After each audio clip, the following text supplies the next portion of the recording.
সাবেক প্রধানমন্ত্রী শেখ হাসিনার বিরুদ্ধে দুদকে বেশ কিছু মামলা তদন্তাধীন। দ্রুত এসব মামলাকে দৃশ্যমান করা হবে বলে জানিয়েছেন দুদক চেয়ারম্যান ডক্টর মোহাম্মদ আব্দুল মোমেন। বলেন, দীর্ঘদিন ধরে ঝুলে থাকা মামলাগুলো পুনরুজ্জীবিত করা হবে। সকালে দুদকের সমন্বিত রংপুর জেলা ও বিভাগীয় কার্যালয়ের ভিত্তিপ্রস্তর স্থাপন শেষে এ কথা জানান তিনি। উপদেষ্টা পরিষদ ও ছাত্র সমন্বয়কদের বিরুদ্ধে সামাজিক যোগাযোগ মাধ্যমে ওঠা দুর্নীতির অভিযোগ প্রসঙ্গে দুদক চেয়ারম্যান বলেন, দুর্নীতির বিরুদ্ধে দুদক কঠোর অবস্থানে রয়েছে। কাউকে ছাড় দেওয়ার সুযোগ নেই। অন্তর্বর্তী সরকার রাজনৈতিক সরকার নয়, তবে আশার কথা এই পরিষদের প্রধান উপদেষ্টা দুর্নীতির বিরুদ্ধে সর্বদা সোচ্চার বলে তিনি উল্লেখ করেন।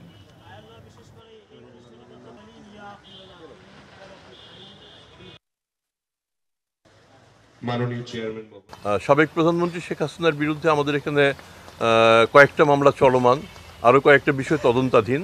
তদন্ত করে শেষ পর্যন্ত যদি প্রমাণিত হয় আমরা মামলা মোকদ্দমায় চলে যাব। প্রফেসর মোহাম্মদ ইউনূস একেবারেই দুর্নীতির বিপক্ষের একজন মানুষ। এটা যদি তার নিজের সভার, তার উপদেষ্টা পরিষদের কেউ হন, সেক্ষেত্রেও তিনি বিন্দুমাত্র ছাড় দিতে তিনি রাজি নন। আর আমাদের যে বিধিবদ্ধ আইন, তাতেও এখানে ছাড় দেওয়ার কোনো সুযোগ নাই।